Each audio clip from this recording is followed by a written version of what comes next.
பொறையார் பெரிய பள்ளிவாசல். இது அல்லாவின் இல்லம். பல தலைமுறைகளாக தொழுகை, துவா மற்றும் ஒற்றுமையின் அடையாளமாக விளங்கி வருகிறது.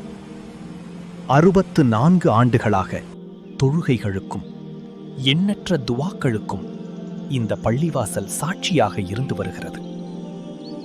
ஆனால் இன்று காலத்தின் தாக்கத்தால் இந்த பள்ளிவாசல் மறுசீரமைப்பை அவசியமாக எதிர்நோக்குகிறது.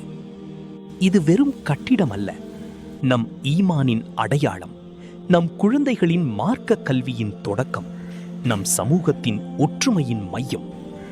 இன்ஷா அல்லாஹ், உங்களின் சிறிய நன்கொடையும் அல்லாவின் இல்லத்தை மீண்டும் உறுதியாக எழுப்பும் ஒரு செங்கல்லாக அமையும். அல்லாவுக்காக ஒரு பள்ளிவாசலை கட்டுவதில் உங்களாலும் பங்கெடுக்க முடியும். உங்களால் இயன்ற அளவு நன்கொடை வழங்கி இந்த மறுசீரமைப்பு பணியில் பங்கெடுக்குமாறு அன்புடன் கேட்டுக்கொள்கிறோம். அல்லாஹ் உங்கள் நன்கொடையை ஏற்றுக்கொண்டு இம்மையிலும் மறுமையிலும் சிறந்த நற்கூலியை வழங்குவானாக. ஆமீன்.